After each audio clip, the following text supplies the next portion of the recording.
Hey guys, I want to tell you about one of my favorite new companies, and that is Rep Provisions. So I met these guys at PaleoFX last year where they were just blowing everyone away with their beef sticks and pecan nut butter combo packs that are outrageously delicious. But as I talked to them, I was even more blown away because I found out what they were about. They are a regenerative agriculture company committed to the future of the planet by the proper management of cattle. So they are regenerating America's grasslands with the management of their cattle. Look into it. It's amazing. They have everything from, of course, high quality grass-fed, grass-finished beef to Mongolisa pork, which is like the Wagyu of pork, to bone broth popsicles, pecan nut butters, like I said, and so many amazing things. Go support them and support the future of our planet. And they're giving you 15% off for being a Kick-Ass Life podcast listener. So use coupon code KICKASSLIFE and get 15% off at repprovisions.com. Hey everyone, we're going to take a minute here at the top of the show to chat with you about some of our sponsors who are offering incredible discounts for you and your family. We also only align ourselves with companies that we know are providing safe and healthy products, and also products that we actually consume on a regular, if not sometimes daily basis. And one of those companies is Primal Kitchen. Primal Kitchen products are incredible because they are dairy-free, gluten-free, grain-free, soy-free with no refined sugar. And they are delicious. So visit primalkitchen.com to check out the vast array of products available and use code KICKASSLIFE for 10% off. Hey everyone, welcome back to the Kick-Ass Life podcast. I'm here with my co-host, Tara Garrison. And today we're going to talk about something that Tara endeavored into recently, which was very interesting. And I think a lot of people have so many questions for her about this. So if you're coming to this podcast for the first time and you're not really sure who we are, you can look up taragarrison.com or Coach Tara Garrison on Instagram, and you'll see very quickly that Tara is one of the fittest people that I know, that you've probably ever seen. I would say she's more of a personal bodybuilder than an actual professional one, but she recently endeavored into doing a bikini bodybuilding contest. You know, bodybuilding has several categories. She decided to do the bikini one, and the results are insane. She did very well, but we're going to talk about all the things that brought her there and some of the controversies, and I'm going to play devil's advocate and, present her with some things and some questions about why she did it. So, all right. So to start, Tara, before you even got into deciding, oh, hey, I'm going to go try to compete, let's just talk about where you were stats wise on your body, because you're extremely fit. You have low percentage body fat. Where were you at? Like 12% body fat before we started?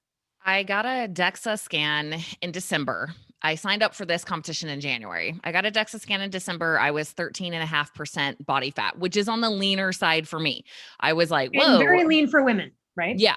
And I will preface this by saying everybody's different. And some women get that lean, they lose their period, things go wrong. For me, I feel fantastic. I don't know. My mom was a super ectomorph. She was 5'7" and 98 pounds when she graduated high school. She didn't have an eating disorder. She wasn't trying to be like that. She was just a track star, and she had a big family, and that's as much food as went around. And so I think maybe possibly because my mom's so ecto, I don't know. I really don't know why, but I've never lost a period ever. I've never had any sort of thyroid issues or anything like that happen. So I will preface it by saying that, do I think all women need to be that lean? No. Do I think that might hurt some women? I do. So sometimes But for me, I don't know why my body just responds well to it. So I feel like I could be wrong about this, but it seems to me that like the threshold for a lot of women, if you're talking body percentage fat, like you're shooting for not much lower than what, 15, 16? Is that like a great fit? That's like you're looking great. 20% body fat is a great like range for most women to hang around that 20%. You get under 20 and you get into the teens, you're going to start looking really lean. And if you want that really, really lean, athletic, like my delts are popping kind of look, yeah, somewhere around like 16% body fat is where you're going to start seeing that kind of look. Right. Okay. And so, why on earth would you endeavor into this? Because we know that in order to get the body to show it off in such a competition, you have to be much leaner than what we're talking about. And we'll talk about what your DEXA scan was, but also, and we'll talk about the diet, it's highly restrictive. Most people, and you know this, who go into this, who stay in it a long time, can really screw themselves up with thyroid or otherwise. So then I would be like, why would you do this? Okay, so I did this because I was so against it. So let me preface that by saying, when I got really fit in the first place, I was basically eating a bodybuilder style diet. It is somewhat low carb, it's higher protein, but it's also lower fat. And so I had lived that life for a little bit. I got very lean. I was like 11% body fat. I wasn't competing, right? But that you can get very lean on that kind of approach. Then I, for years drifted into keto, low carb, just eating whole foods, not tracking. I will preface that by saying I was 11% and I wasn't tracking food. I was eating a lot of vegetables. If you eat a lot of vegetables, you get really full on a few amount of calories. You get a lot of nutrient density. To me, that's kind of the ticket. If you want to really lean out and you don't want to track all your food like a Nazi, because I hate it. I'll talk about that later. Then yeah, like that's kind of the ticket. But the reason I did this is because, man, like I'm in the fitness industry. I am a personal trainer, and I observe all facets of the fitness industry. I like to kind of sit back and be an observer. I don't like to get too tied into one approach. I dabble my toes into lots of different approaches, and I'm like, what's working? What do I feel like is good and valuable from this approach? And I'm going to leave the rest. So I follow, yes, like body composition, bodybuilder style coaches. I follow strength coaches, Olympic lifting, power lifting, holistic healers, the more of the naturopaths, people who are into toxicity, paleo, keto, all of that. I like to really just kind of observe. I'm like, how do these people think? What are the results they're getting? What are the results our clients are getting? And the bodybuilding industry was the one where I was just like, this stuff is toxic AF. Like, this is such a toxic end of the industry. I really appreciate what bodybuilding has taught us about body composition and manipulating body composition, because really, truly, they owned that shit. Like, they deserve all the credit for that. Everybody else is like just trying to figure stuff out. And through pure necessity to look better on stage, they freaking mastered manipulating body composition and how we actually do that. So they deserve credit there. But as I'm looking at all these, professional bodybuilders, I'm like, I don't want what you guys got. Like, you seem very unhealthy in your mindset. You seem like huge amounts of body dysmorphia after competing. If you're not stage lean, you like hate yourself. Yeah. You wear sweatshirts around everywhere. You don't even want people to see you because you're so ashamed of your body, and you still have like ab definition. And on top of it, I was getting a lot of clients coming to me, and I think they were attracted to me because of two things. One, I think they saw that I had a physique that looked somewhat like a competitor, but I wasn't going to those extremes and living that lifestyle. And also because of keto. And I think they're thinking, oh, this is a way that I can just stay lean all the time. So I started attracting more post competitors, and man, did I get mad. I got mad. I was like, I was seriously like, to some of the coaches, like seeing what had happened with people after their experience. I was like, you mother effers, you don't care about these people. All you care about is winning on a stage. Like, you're not watching out for their health. Like, oh, and just, I was like, so I kept asking it. There were a few coaches I knew who were in the industry. I'm like, who's good? Like, who can I send these people to for like emotional healing and things that have been down that road and come into a healthy place after? And everyone's like, I don't know. And I'm like, dang, dude, this is a huge freaking problem. These people need help. And so I really, because how many of them have come to us just for issues because of what that lifestyle did? So we know the other end of it, and you're like, yeah. So it's been years. It's been for years. I've had this like kind of love-hate relationship, because I love bodybuilding. I love the natural essence of being able to like make hard choices and completely shape your body the way you want it to through pure choice and discipline. That's freaking cool that we can do that. I look at it as like creating my avatar. I can make my avatar look however I want. That's freaking cool. That's empowering stuff. That trends more into like the Wim Hof, like what is our body capable of? It's like capable of so much more than we thought. I like that. I get down with that. What I don't get down with is this, and if you don't look like that, you're not enough and you're not lovable. And no, it just seemed to be no education or emotional support for people through these journeys. So years went by like that. And I finally was like, a lot of people know on social, I started dating somebody who was a competitor. And I told him, I was like, to be honest with you, the fact that you were a bodybuilder was like almost a no-go for me on even going out with you, because I just like, have had experience with a lot of people in that industry that have very toxic mental, emotional habits. And I just don't want to be part of it, and he was kind of mind blown. He was like, wait, what? I thought my body was like a huge bonus. That was like a drawback for you. I'm like, yes. Women are attracted to healthy mind, body, soul, Yeah, so you judged that book by its cover, and that cover said unhealthy thought, like it gave you all of the that's what I assumed. And as I talked to him more, I saw that he was very much more into the mindset of achieving. Right? Like, what can I achieve if I want to? And I'm like, okay. So I started thinking about that, and I'm like, I kind of want to do it. I kind of want to just see what it's like. I'm like, what if I'm just being really judgmental on all these people? What if there's other people in that industry that aren't in that place, and I'm just going off of what I've observed from my experience? And if I did it, these were the two questions I wanted answered. These were the two main reasons. One, I wanted to know if you can push yourself to those levels, to those extremes, when you already feel like your body looks great and you feel enough and you're completely happy with your body. Cause that's where I was at. Like, right. I love my body. It was a big sacrifice for you to do that. Yeah. Like, I was like, I live a fit lifestyle. I love going to the gym. I love crushing it. I eat really healthy. I don't track food. I'm in a groove, like I love it. It's just flow. And so I was like, because when I first got fit, I admit that was driven by a lot of not enoughness and like being hard on myself and low self-esteem and all of that.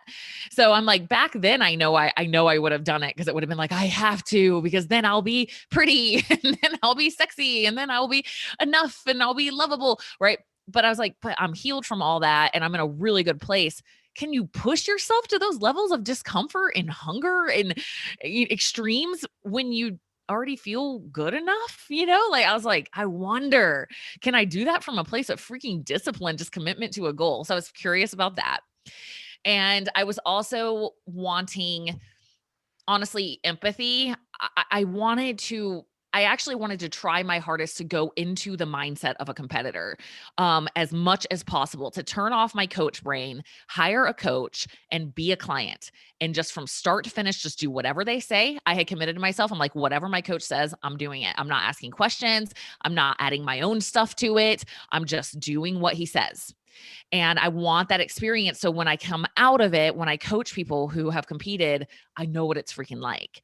So that was the other reason I wanted to do it. So it was definitely an exploratory thing for me from a professional standpoint. I wanted to get into that mindset and see if I was just judging something too harshly or if I was right. It's funny. I did that many, many years ago in college. I was very like anti-sororities. And I was like, I'm going to join one. I want to see what the fuck is going on in there. like almost like an investigate. By the way, I did feel like a lot of it was kind of bullshit, but whatever. That's not everyone's experience. But I'm just saying, like, because I was like, what are these secrets in this fucking thing? I'm like, I want to see how so literally, like, I joined on a dare almost just to like, and I feel bad for the sorority. I didn't obviously give a shit, but no, I understand the motivation there. Okay. So let's just talk a couple more details first. So, but pre-competition, like the day before or so, you had gotten down to 5% body fat. So no. 10.5. No. Okay. So I thought I was watching the IGTV. I'm like, how did she get down to 5 and not die? Okay. As a woman. So you got down to 10. 10.5 was what so 10.5 from like 12 point. From 13.5. Okay. In Let me 8 ask weeks. you this. In a what's your threshold for body percentage fat in any given year? Like, what's the highest for you? You know what I mean? That you're normal. Like, what window are you in? Between 10 and 15, 10 and 17? What? So at my like peaker higher weights, this is actually when I was keto. I got up to 18%. Okay. So that would be a higher end for me. And then off of keto, more on my low carb groove that I do all the time, carb cycling, whatever you want to call it, intuitive eating. I generally tend to be somewhere between like 14 and 16% is kind of average for me. Okay. And that is exactly makes total sense with what we see in your body, because you are someone that could go onto Shape magazine right now. And that is those types of bodies are the 15, 16%. Mm-hmm. That is like really what I think of it as. Okay. So you got down to 10. Were there weight fluctuations in there either way? Were you gaining muscle? Yeah. Were you losing weight, or was it actually stay the same? I lost a little bit of overall weight. So I lost 5 pounds of fat tissue. I did an 8-week prep. It's kind of short, but when you're already As I say, 13.5%, you and were already fit. I So already have way more muscle than I needed for bikini. So there wasn't like a long way to go. Um, I lost 5 pounds of fat tissue and gained a pound of lean mass. I am very muscle prone. So I lost is 4 that a pounds. mesomorph? Is that what that is? When you're Yeah, muscle? what we would consider a mesomorph, like building muscle easier. Yeah, I would consider. My ego also wants me to say that, like, part of that too is I freaking crush it in the Yeah, you do. gym, and I can own that. Like, anybody who works out of my gym be like, yeah, dude, she's like, and like mean faces. Like, I lift at really, really heavy intensities. Like, I'm not in there. I'm not messing around. I'm not like talking to my friend. Like, I'm in there freaking like pushing my limits to the max. And I also sleep well and eat well. So I think that's a big part of the reason I'm able to build muscle. I think most people do not even come close to creating the stimulus in their body necessary to grow muscle. So is it easier for me to build muscle? I mean, maybe, I but get you. part of the reason is because I recognize what it actually takes to do that. So, Yeah, we can't let your determination off the hook on that reason, because that is the primary one, is your dedication to it. Okay, so, and here's the thing that's true, which we just talked about, which is you're already there. If someone was like a normal person in this world and they want to do this competition, it might take you a year and a half. Like Tara was already at oh a yeah. place where only an 8-week prep. That's why it was easy for her to jump into, to go, let me check this out, because it was like kind of nothing for you, in the Yeah. sense that you were so close already to the finish line. Yeah, there's no way, like, you take somebody who doesn't really go to the gym that much, or they do like a little at-home workout video every once in a while or something like that. The training that I was doing would crush them. They would Yeah. not, it would not be a favorable body response. Even me, like, we up the intensity of my training a lot. Like, I was like, dang, I need my freaking rest day. My body is like destroyed, like in the first few weeks of that. So like, yeah, like you're going to want to work into something like that. And somebody actually asked me, I want to hit on this real quick. They asked me on a live, like, hey, I have hypothyroidism. Would you recommend this for me? Nope. Nope. Nope. No. It was a simple answer. Your body is already teetering on the verge of like not being okay, and you're going to slam it with a bunch of inflammation and then possibly nutrient deficiencies, which I do want to get into that. Yeah, because let's talk a little bit about, let me ease into that by making this point, which was, you sent me a photo and it was like a fucking rice cake with some ghee on it and some fish. That's it. That's your fucking choice of a meal. That's all you get. Nobody who's not already pre-bikini Tara could ever survive and not be freaking miserable with horrible symptoms doing that. So just because we're telling you that's what Even that I is, was. don't go out and think that you can do that, because even she was suffering. Oh, dude. And was not perfect. Just to like let everybody know, I had plenty of moments in the journey where I ate things I wasn't supposed to. And I'm like, gosh, dang it.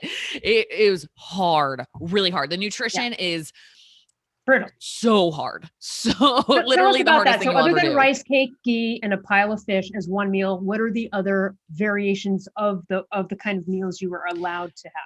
Okay, so let me hit on this real quick. This is important, and I really, really want to highlight this.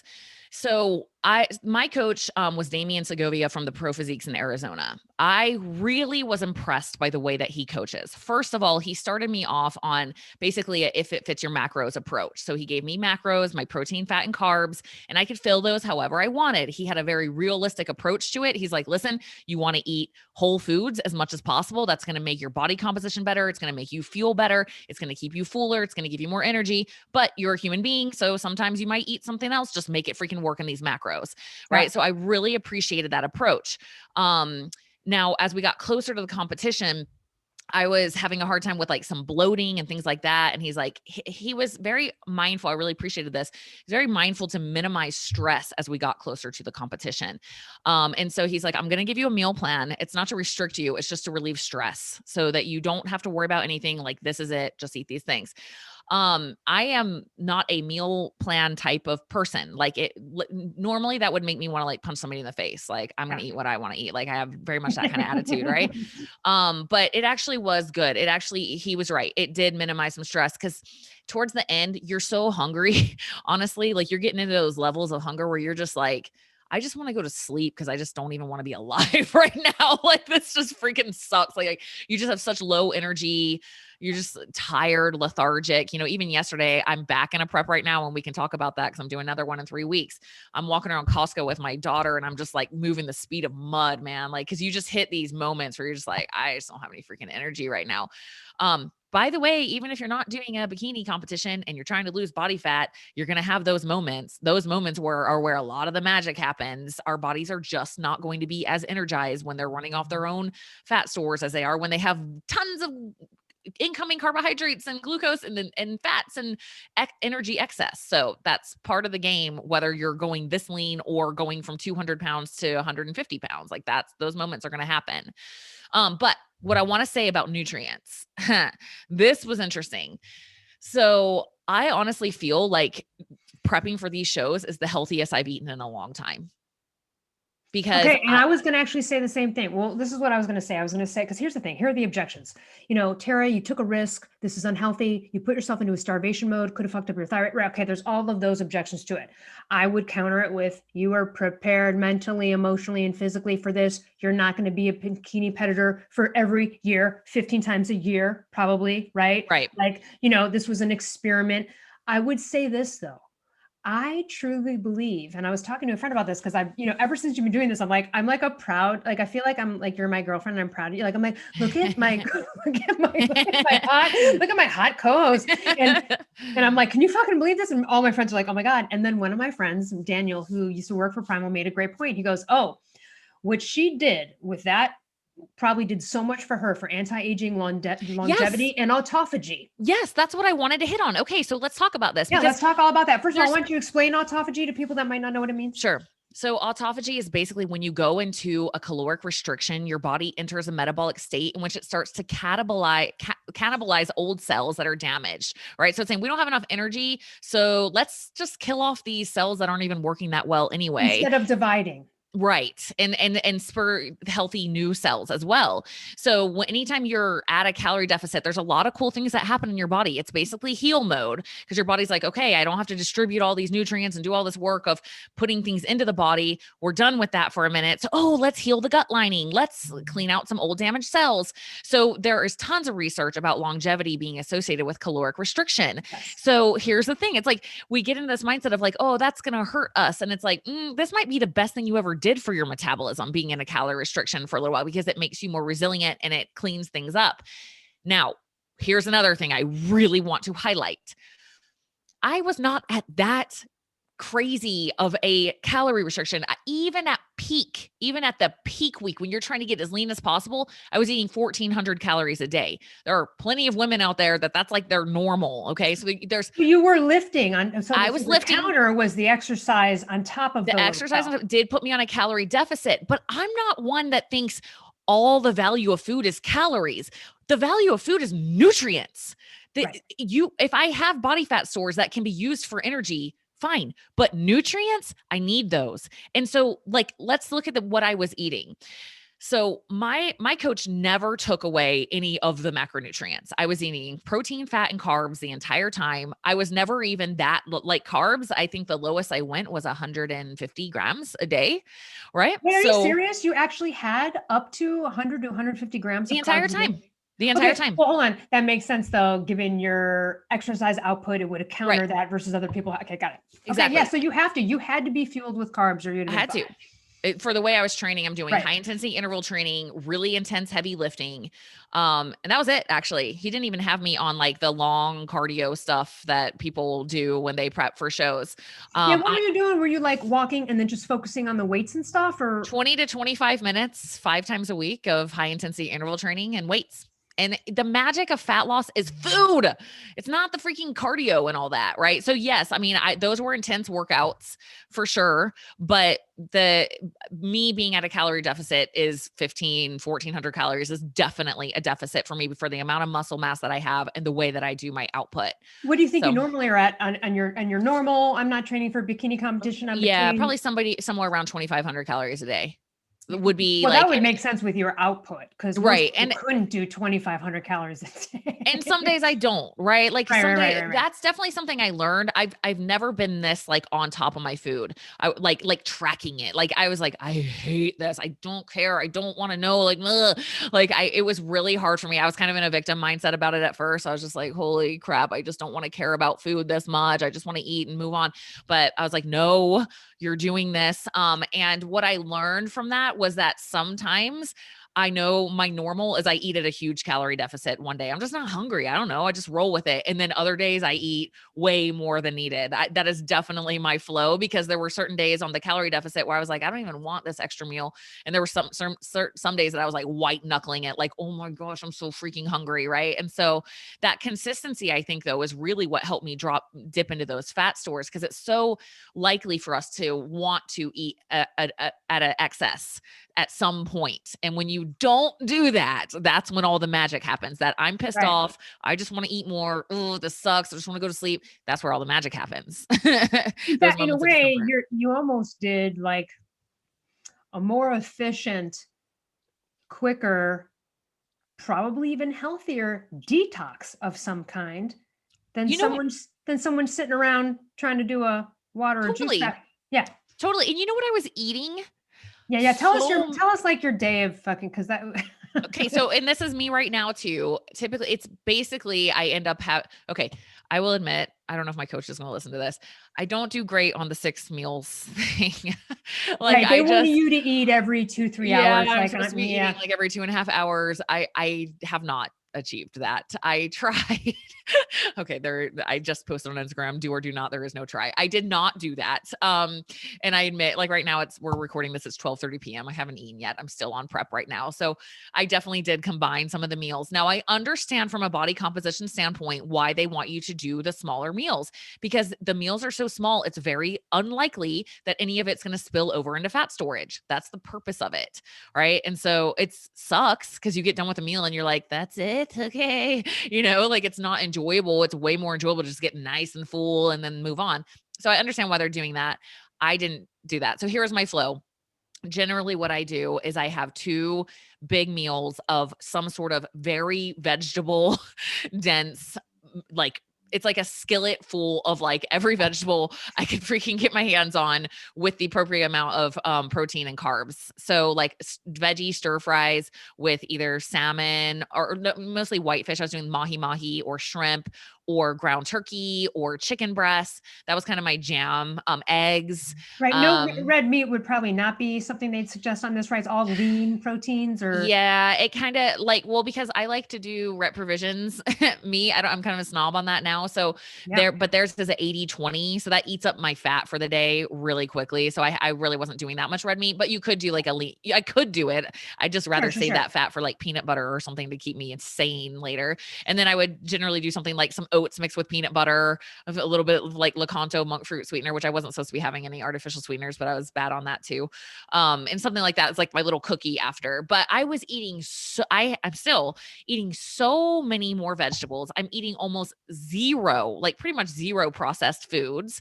Whereas my normal is like, oh, protein bar, oh, little like healthy treat, little healthy, quote unquote, healthy cookies, healthy chips, healthy, you know what I mean? Tons, but that has all been eliminated. And what do you have to replace that with? Freaking vegetables and sweet potatoes and rice and real food that keeps me full. Because when you're at a calorie deficit, if you don't eat whole foods, you're not going to make it. You will be so hungry. Like there's no freaking way, at least for me anyway. So I need the fibers. I need the real foods. I've learned that potatoes are extremely filling. Oh my gosh. So Chris Kresser has a great article on resistant starch, if anybody wants to look that up. So if you boil and then cool potatoes, they go in higher in resistant starch. Those have been so the resistant starch is non-digestible and it feeds your gut bacteria. And you it eat also the cold potato. I do eat cold potatoes. Yep, I do. I just dip them in salt. So Unripe bananas, good. right? Another resistant starch. Yeah, I haven't been using those. My coach did want me to limit fruit to like once a day. So I have limited fruit as well. But yeah, I mean, but like I was like, dude, this is the healthiest I've eaten forever. I'm basically eating all whole foods. I'm getting so many nutrients in. And what was really interesting, I think I was telling you this, was at first, the drop in fat, I was concerned about the drop in fats. Coming from my keto, low carb, high fat world, I was like, 45 grams of fat. Are you freaking kidding me? That seems so little compared to what I'm used to. Um, honestly, like at first I did kind of feel it. And then you hit a threshold where you were like, I think I might be okay now. Yeah, something weird happened where Were like you running on ketones? Did you test it? I didn't test my ketones. I'm sure I was going intermittently in and out of ketosis sometimes with the way I was training and being at a calorie deficit at certain periods. I didn't test that. I kind of wish I had a continuous glucose monitor. Maybe I should get one for these last 2 weeks of this show. But yeah, no, I didn't test that. But yeah, I felt like I don't know. I don't feel like I've been feeling like mentally foggy beyond what you would just feel from being at a calorie deficit and just kind of wanting to eat and having lower energy throughout periods of the day. Well, then you had a little break. So did you have a little bit of a food break from this competition before you started or you just go 2 days. Right in? Okay, so you just had 2 days of fun and then you're like right back. Well, actually like one day. Yeah. Cause it was the night of the show was a Saturday. And then Sunday, I literally ate everything that exists on the planet. And it was so awesome. Hey, during this training, I know you said you had a little bit of bloating. Let's go into TMI. Were bowels normal? Everything else normal? Sleep normal? And yeah, good questions. So I have never had like irregular like digestion. I've been really lucky that way. So I didn't have any issues with that. I think especially because I was eating so many vegetables, right? Like the fiber, like everything was good that way. My coach felt like I was bloated the whole time. And I was like, I think I just look like this. I think it's just weakness. I don't know. Like, thanks. But yeah, I mean, it could be from, he's like, I'm bad at chewing gum. It's like such a hack for me when I'm at a calorie deficit to keep chewing gum. He's like, it could just be from swallowing air from that or artificial sweeteners or things like that. But no, I didn't have any issues like with my gut at all. Sleep, totally normal. I wear a Fitbit since that does heart rate variability during sleep, and it's all been really good. My resting heart rate's been really good. I haven't seen any sort of biomarkers that concern me at all. Like, question, what is your resting heart rate? Generally around in sleep, it's like in the upper 40s. I have a pretty low resting heart rate because I've done so many years of running, distance running. So yeah. All right, so let's talk about the results because they were pretty amazing. So you guys have got to go see photos of Tara. It's out of control. Okay, but before we talk about the end result, I want to say this. So this is what is so funny about this bikini world. What is up with the fact that they basically blackface your body? The whole like extra tan, this is just part of every bodybuilding competition. Yeah. Since the beginning of fucking time. It's so weird. I understand the tanning is important for what the muscles showing and the way that they can shade it.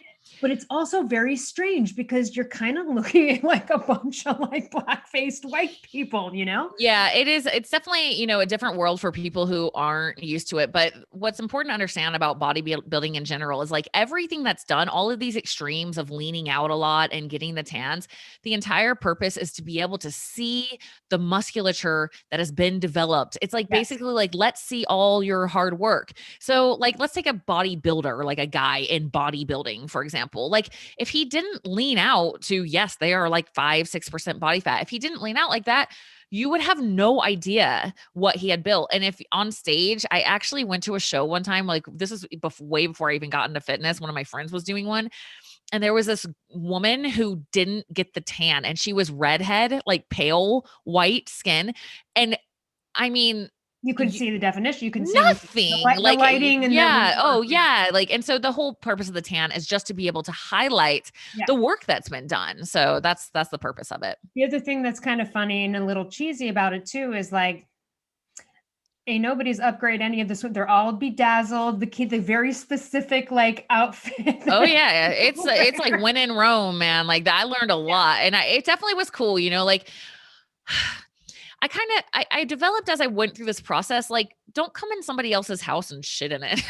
Like that's kind of how I felt. Like I went to like the meeting, there was like a meeting and like a practice posing day. And I'm like, dude, this is these people, this is their world. Like this is their sport. Their lives revolve around it. There's a code here. There's like a certain way they do things. Like, and I'm like, just be the observer, like, and so, yeah, like there's certain requirements, and it's funny because it's an aesthetic sport that's judging aesthetics and the way everybody's got an opinion on it, right? So it's been very interesting to see the judgments come out and other people that I also have had for a long time. But then once you get into that sport, it's just kind of like you realize this is how they do it. It's kind of like going to play a professional soccer game or rugby game or whatever, and you're like, I don't think so. That's weird that you guys do it like that. It's like, dude, this is their sport, like and this is how it's done. It's like the 80s. It's still the same. Yeah. Like they have the same.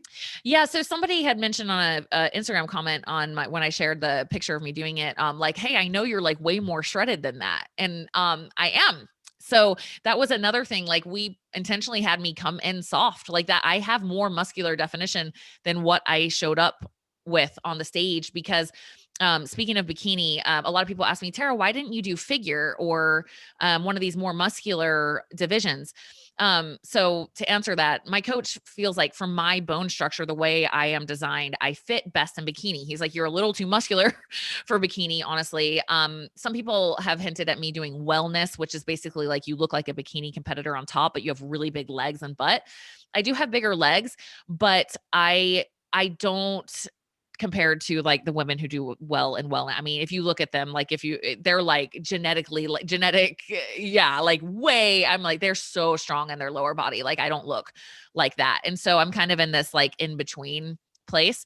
But I forgot what I was going to say on that, but yeah, that's kind of why I came in like a little bit more soft looking is because bikini is more about like, it's honestly about having a tiny waist and good glutes and like a fit upper body, but not like shredded with like veins everywhere and like super crazy lean. Like that's just not the look that they're going for. And so people can judge that if they want, or they can just accept what is. And that is how bikini competitions work. So, yeah. All right. So, I mean, also, okay. And I know you agree because I think you've said something about it before.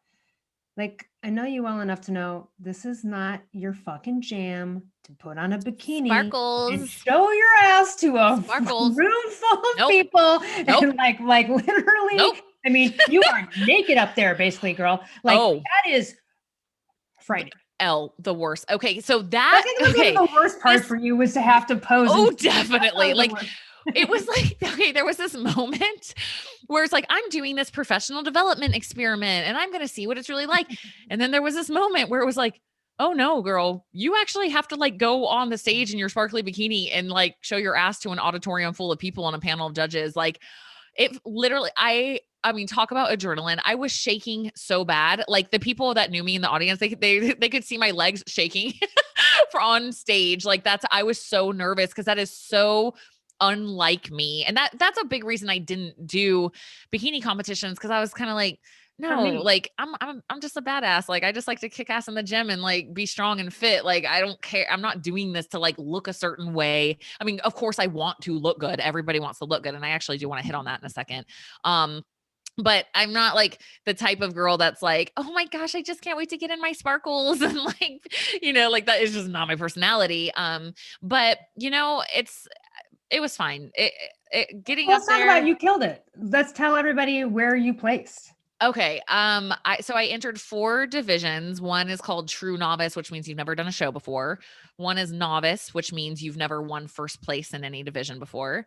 I did Masters over 35. So between 35 and 44 years old. And I did Open, which means any age, but certain height. So between like, I think 5'6" and 5'7" or something like that. And in Masters, that was the first one I went out on. I was so glad I didn't only do one class because I mean, it was a freaking nightmare. I was like in shock. I'm like, what just happened? I think I just disassociated. But I did 4th. I took 4th in that one. That was a huge division. There were a lot of women in that one. And that is a huge success for that division. Yep. Thanks. And then, and gosh, I can't even remember which one it was. I think it was in Novice. I think Novice, I took 3rd. And then in True Novice and Open, I think I could be wrong on these. It's 2 of them I took 2nd. Yeah. which is unfucking believable. Kick ass. Fuck Thanks. yeah. Go Tara. Thanks. And it was tough. Like I was First like, I time walked out 8 weeks before the thing. You're like, I'll jump in this thing. Taking second, man. in. Thanks. I Sounds walked fun. in there and I was like, these women look phenomenal. This was not just like, I was like, how do they pick a winner? All of these women look amazing. Yeah, like that seems So very it was clear, like, competitive for sure. how do they pick? That's such a what interesting. Okay, but here's the thing. So, but like the truth is though, is that if someone is in this like all the time, is that I mean that's got to be damaging. Like, or are they only doing it 4 times a year, or Yeah. is okay? That's a great question. Yeah. So most in that industry, it is very, very common and encouraged to not be competing all the time. So most people will take like, they might do one or maybe two shows a year, and then Okay. they take time off. A lot of them call it bulking, which basically just means you're eating enough now so you can have energy in your workouts to go kill it and put some muscle on. And just to give their bodies a break because it is really intense and their minds a break. Yeah. What makes me sad and what I would love to maybe help or assist with in that industry a little bit somehow, some way, is the mindset around food. I do feel like a lot of competitors do get into like kind of binge and restrict cycles. And so they restrict so hard and they're so miserable during their prep that like when they get off, some of them really do develop like binge eating disorders and really unhealthy relationship with food. And I feel like there needs to be more education and more support for people as Yes. they're coming back into like normal life, because they kind of go, I see a lot, it's like I'm either like eating really healthy and restricting like crazy, or I'm eating donuts, pizza, hamburgers, fries, like right, Cocoa Puffs and Extremes. cereals, and the mentality around food is a little bit could use some work, I would say. And so I guess if anybody's listening to this and you have competed, it's my message is when you stop competing, it's not about like it's not about like restricting, or it's not about body composition so much anymore. It's about what does my body need, and is this food like helping my body, or is my body having to deal with it? It doesn't mean you can't ever have like pizza or whatever your favorite things, but for the most part, like that's what I'd say why I've been able to stay almost stage lean for like the last 6 years. And it's because the way I approach is like, what's going to happen to my body after I put this in? And it's more of a self-loving place of like, like, yes, I need proteins, I need vegetables, I need healthy fats, I need healthy carbs. And yeah, sometimes I have donuts and sometimes I have but not most of the time, like very rarely, like once a month or something, Um, and so I would say, yeah, people don't compete all the time, but I wish there could be a little bit of a shift, a little bit more education and cultural. It's like an entire culture really. Sure. And you see a lot of these posts and it's like, oh, I'm off prep. So I'm having like cold cereal and, these over the top donuts and ice creams and all that. It's like, kind of like, yeah, it's fine. But like I feel like they're missing the mark on when they're not on prep. How do I eat in a way that's self-loving and self-honoring and honoring my body, and that could use some work. So anyway, I wasn't like, yeah, I did eat all the things after my prep because you are so hungry and give yourself that for like a few days or a week or whatever. But for the most part, I was like, I just want to make like spaghetti squash with Rep Provisions ground beef and Primal Kitchen marinara and just eat all I want. Like that's all. I'm not trying to like go eat the mountain of donuts. I just want to eat dinner and like be full. So yeah. Yeah, really kind of getting back to so let's talk about this. So first of all, let's own first place on this next one. What you got for this next one? Where is it? Yeah, I'm working. Really different, or because like you looked so like I would have voted first place for you, not just because I know you, because I did see everyone. I'm like, they all look great. I'm like, but I would have chosen Tara. Is there anything different you're going to do here? Or are you just like, no, I'm staying course and just jump on with the same bikini, same tan and rock it out again? Or yeah. So one of the difficult positions that I'm in is that I do have a little bit of muscle, maybe a little too much muscle for bikini. So I'm obviously not going to be muscle wasting in the next 3 weeks. I am going to try to be as lean as possible because that will help me come in looking a little bit smaller. And then working on just like my waist and pulling abs and some little tweaks like that. But are you chilling out on some of the weight exercises you're doing with biceps, things like that? Are you dialing your own routine back to not? Yeah. So I am not doing any lifting except for glutes right now. Okay. Got it. I have so much, even when he started with me, he was like, your biceps and triceps are plenty bit out. You are good on those. We were doing shoulders, but like I said, like I build muscle so easy. Like Yeah. my shoulders were getting kind of pretty big and cut too. So I don't really need to do any work there. My work for this show will be vacuuming, doing a lot of core abdominal strength, being able to pull in that transverse abdominis, that big muscle that holds everything in. So you get that tinier waist, and then working glutes. And honestly, most of my work is just food, which is super hard. It's so hard. It's That's the the hardest hardest part of what thing. you're doing. Yeah. Oh yeah. What's your, are you 5'7"? They measured me before the show. I am 5'6 3/4. And what is your body weight? I have not checked in a few days, but somewhere around 143 was last time I checked. And still hanging around 10%-ish right Yeah. now. Yep. Okay. Pretty amazing. Yeah, I have a lot of muscle mass. And Yeah. for anybody By the curious, way, it looks different on everybody. Body fat percentages. Yes. My friend Lindsay Matthews, who was a competitor forever, she was like, wow, you're 10.5%. She's like, look at this picture of me at 15.5%. Like she looks more shredded than I did at 15 when I was at 10. So it really I feel like for me, I don't look as lean as I am. Like I don't feel like I look that lean. It's probably because I have a lot of muscle too, but like I don't feel like I'm walking around looking like this, like emaciated, like super, super lean. I have definition, but I don't know. For some reason, it doesn't show. I don't feel like I look as lean as I am. Okay. When I saw some of the photos of you like show day and stuff, I was like, wow, like super skin, like super, like it was the leanest I'd ever. That was the leanest I've ever think you've been. ever been, We'll but see I've what ever happens with seen this you. one. It was really strange in a sec for a second. Question on the tanning. Do they do it? Because when I know you guys are all showing your glutes, it looks like the glutes were a little bit less tan. Are they like the tanners? Are they perfectly shading your body for this competition? Is it just, I because it will looked go. like they let some tan out of certain areas to highlight them? So, Like the glutes didn't look tan. They looked like they were, you know what I mean? I think part of the reason is, so I did my tanning. They're called Tanning by Sean John, and they are awesome. They've been in the industry for a long time, and they go around to all these shows Yeah. every single weekend. Every weekend they're doing So competitors, they're right? So they're experts. so good at what they do. But part of what you were seeing there is, I don't know, maybe they did it like that and I didn't notice, Yeah. but I think more of it is they put like a little bit of oil on you before you go on the show, and they like yes, they have to like rub your butts and kind of like fan it out and get it looking like pretty. So I don't know, I loved my tan. I think he did a really good job on that. But yeah, it does make a huge difference. Also, I will say, I used to look at those pictures of those chicks and I'm like, how do their butts look like that? I'm like looking at my butt in the mirror. I'm like, what? Am I just like an anomaly? Like there's no way my butt will ever look like that. It's just because you're in heels and you're super lean and you're like twisting your feet out against the floor and you're popping your butt out. It's all optical illusion. So much of that posing, like I really should do a side by side. I'm sure you guys have seen them on Instagram, but like Yes. my butt does not look like that. I'll just if you saw my pictures when I'm like Right. standing around, I have cellulite and like it's creating an optical illusion. So just getting the word out on that.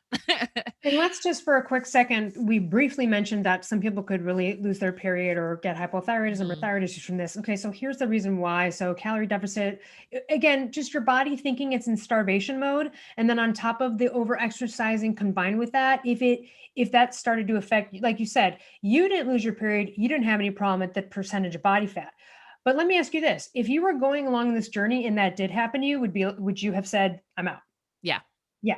That would be a fuck no for me. Yep. Yeah. Yeah. And I'm glad you said that because I think that's the point of which you've got to go, okay, right. Not you, just people in general, things like that happen, there's a problem, but it also goes to show you if you're, for example, like if you are young and you're not getting your period till later, or you never got it, like you're still 20 and you haven't gotten it, that's an issue you got to look at with food and hormones. Totally. And then the other would be early menopause, like literally going through menopause at 40 instead of 50 also. And usually I see this unfortunately with like vegans and vegetarians mostly, no offense to you guys out there, but that's because the nutrient deficiencies and stuff, or they're not paying attention to it. But also it comes from like chronic cardio, under eating, over exercising. Those things are all called euthyroid sick syndrome, which is essentially you're starving. So when you're starving, the body's like, I can't give Tara, I need to dial back Tara's thyroid so that we don't send out too much of this fat burning thing, because like she's either running from a threat because Right. all the working out, or she's starving, and we need to help her save her life. And so that's Exactly. how a lot of people get hypothyroidism, is just general anorexia, starving, or I did it, over exercising and under eating, or who knows what wrong paradigm. So if I you're just won't. no, I know you would never do that. So I just want to say, like, that's why we mentioned that, is because Yeah. that's like the body's perspective of what's happening. And like you said, you're able to get away with it, but Jane No, might get down exactly. to 13 and then be screwed and go, I cannot do this anymore. Yeah. There was a woman that I met at the show, and she was 14% body fat. She was way smaller than me. I think she was like 112 pounds. I'm sitting there 144 next to her, right? So I got a good 30 pounds on her. But lower body fat percentage than her. She was 14% body fat, and she said she had lost her period the last 2 months before the show. So I'm just saying that totally happens. And to me, the way I look at it is that is your body telling you you are literally struggling so bad right now that your body is like, there is no way you could support creating a new life because you are already struggling so much. Like that is like Exactly. the And she number probably would one have had a sign. miscarriage too, because that's also what happens with hypothyroidism as well. One of the main symptoms being that it gynecologically manifests in infertility or miscarriages, things like that. And essentially it is your body being like, she can't support a baby right now. Right. It's just your body saying like, you are really struggling. Oh my, it's like like you said, saving your life. You know what I mean? So Right. whoa. Yeah. And on that note too, I just say like if you have like low sex drive too, I'm just kind of off topic. If you have really low sex drive and like issues with sexual reproduction in any way, like that is the number one indicator something's going on. So like, oof, dive into that. But yeah. Do you mind if I share a few lessons that I learned? Yes. All right. So I was meditating the morning of the show and I had a really cool meditation and I just kept hearing, what have you learned? Right. And then I would think of something and then I just kept getting again, what have you learned? What have you learned? What have you learned? It was cool.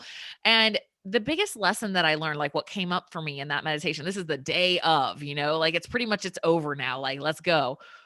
Was the feeling I had was that nothing is good or bad. The act of going on the stage and standing in a bikini, that's yay or nay. Like that's not, it's about the energy in which you brought to the experience that dictates what the experience is.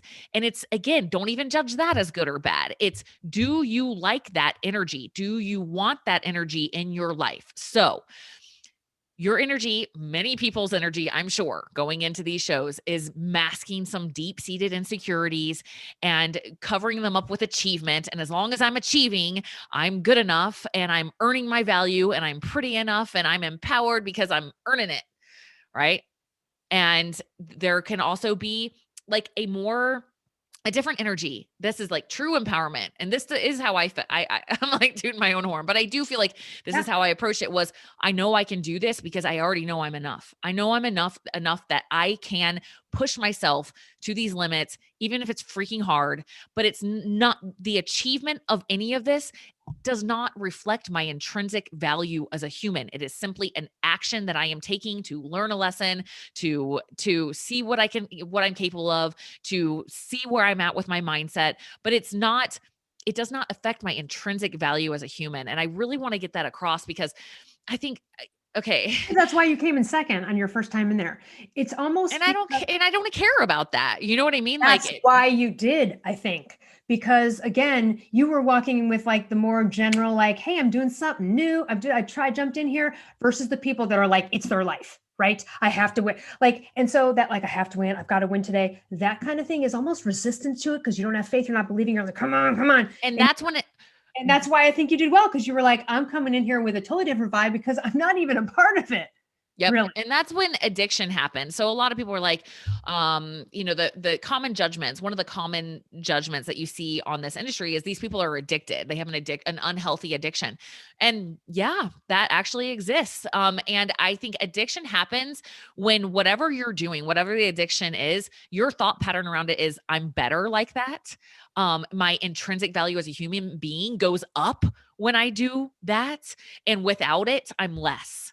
So man, that's going to make you addicted as crap to anything when you're in those thought patterns. So And not a great way to manifest a great outcome either, no matter what, health or actually. totally, because you're operating completely from scarcity and not enoughness instead of Yes. empowerment and showing up. So that does need to be looked at. Like if you are competing, like why are you doing it? Why are you doing it? And what is the energy that you're bringing to it? And if you don't look like that, if you don't do that, who are you? What's your value? And if truly your knee jerk reaction is like not as good, dude, that's where all you just like leave competing alone for a second. Like go get yourself a mindset coach, some healing, something, because that's where the work needs to be on. Then you can go do that stuff in your power. But that's how the addiction stuff comes in on this stuff, is when you feel like you're literally your value as a human being is going up because you're doing it. That's not a great place to be. Another thing, if you're ever considering competing, or this is just interesting, you will get a lot of social feedback. Okay. You're going to get a lot of positive social feedback. You're not going to be able to walk in a grocery store without getting attention. You're going to be in the gym. You're going to get attention. If you're posting pictures online, you're going to get attention. And everyone's going to be like, damn girl, or man, you look good. Or I wish I had muscles if you're a guy, or whatever. Like you're going to get a lot of that. Don't take it personally.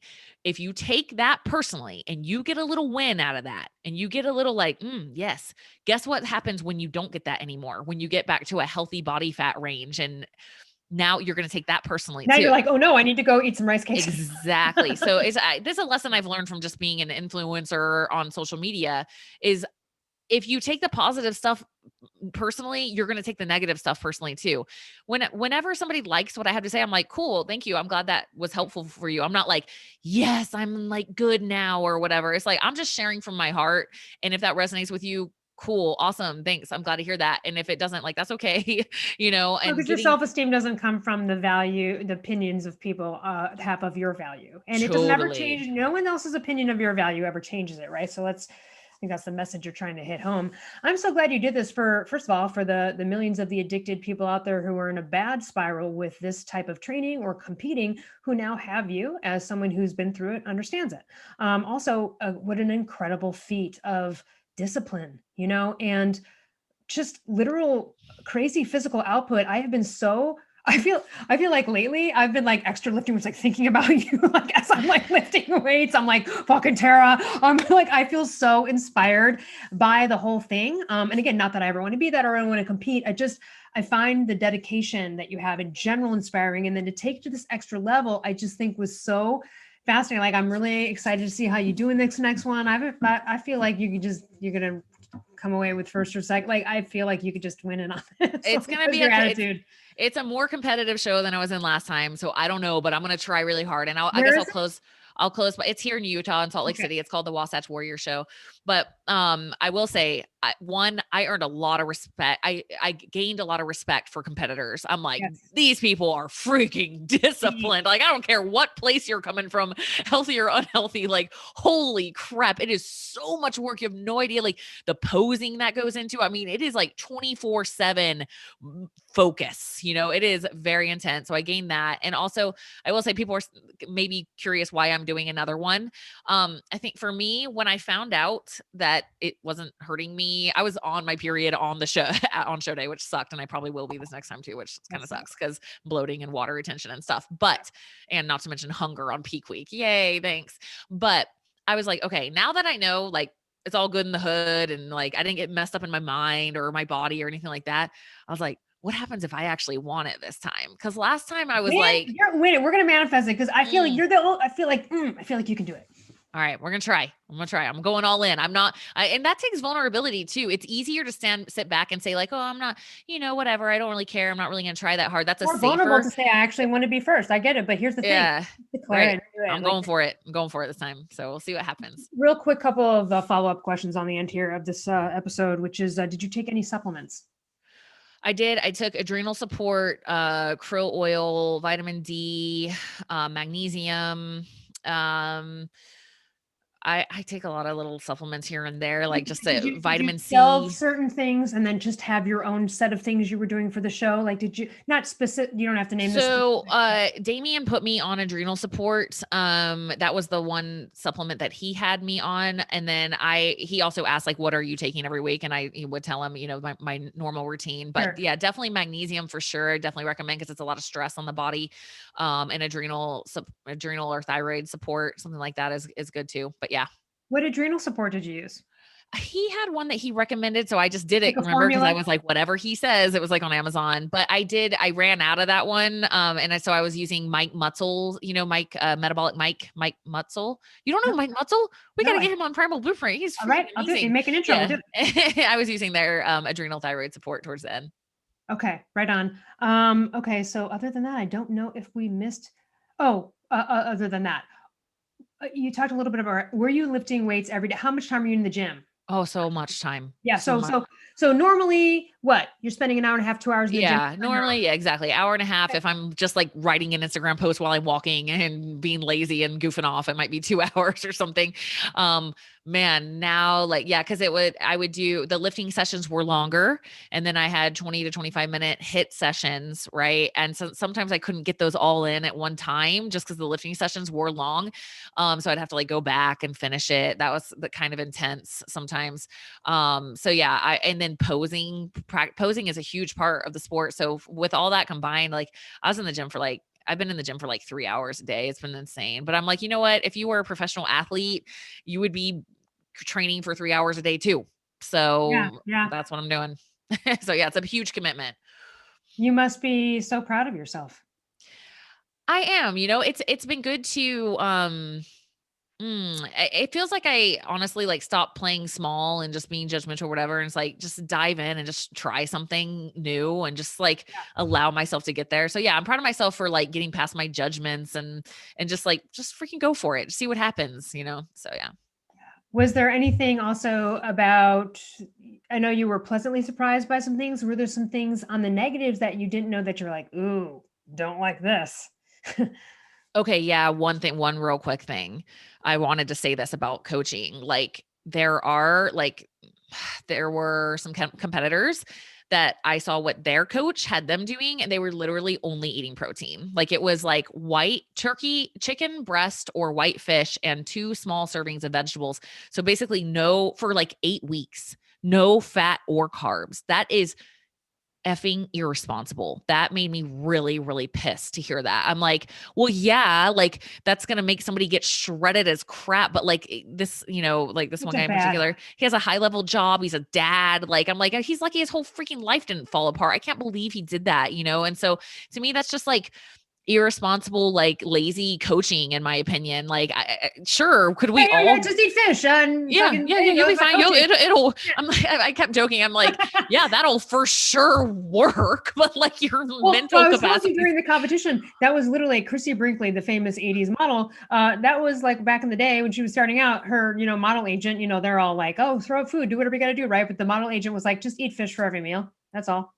It's just like, And when you're doing whitefish, it has like no fat hardly either. So you have no fat or right. carbs. Like, come on now. Like, it doesn't have to be that bad. So that was the only negative thing that I was like, and then, yeah, I did observe some competitors and I know some of the coaches around here locally too. So I've talked to some of them and they're kind of like, yeah, like some of the competitors, like it did borderline on like a little too unhealthy obsession. Yeah. And I do think that industry does draw people who are battling low self-esteem as a way to like put them on the freaking chopping block of like, this will make me do it, this will make me like pretty or earn value. So there is some of that for sure in the industry. And I think like that's why I think there needs to be more emotional support for people who are in this industry. So if anybody has recommendations, maybe there's like tons of people that do that already that I'm just not aware of. But Well, it's almost like the same as like, let's say, you have knee surgery and the doctor gives you like 100 Vicodin. This is how like the opiate crisis starts, right? It's almost like the same thing. Like, first of all, give less. And then also, can we have someone who's going to help the person transition from like the pain to like, because then they get addicted, or again, like you said, someone could start off healthy but at least you were aware enough to go, I'm going to check myself to see if I'm going down any of these Yeah. roads, because you even knew that you might not be bulletproof against it, and you had to look at it, which is very aware, very smart. Yeah. And that's the last thing I'll say on that is like, if you guys know, if you're listening and you know of coaches that specialize in this, please let us know, like in our Facebook group. Kick-Ass Life Podcast is the name of our Facebook group. But there's just like keto, I've observed that people do keto and then they think keto is the only way to be healthy. So they're either all keto or they're like pizza and Lay's barbecue chips. But this happens in the competition world too, I've observed. It's either I'm like caloric restricting like a mother and I'm like going nuts and my whole life is consumed by this competition, or I'm totally off the rails and just eating pizza and stuff every night, So like there needs to be a little education, I think, or outlet for people. It's like, hey, here's how you come into like a healthy balance. I mean, I guess I do that. I do mindset and health coaching. So if you guys want help from me, I mean, that is a huge part of what I do. People out there that have been in this and they need to recover from this and they've got orthorexia or issues with this, then like, right. Yep. Yeah. Yeah. What an incredible experience. I cannot wait to see how you do in this next one. Just go own it. Let's win it. Let's vibe it. I can't wait. Thanks, Elle. All right, everyone. We'll see you next week. And for all episodes, you can go to kickasslifepodcast.com. Our YouTube channel for video episodes is youtube.com/kickasslifepodcast. And please reach out. Let us know if you'd like us to cover any topics. We have definitely taken suggestions from readers and made episodes based on them. And that's it. We'll see y'all next week.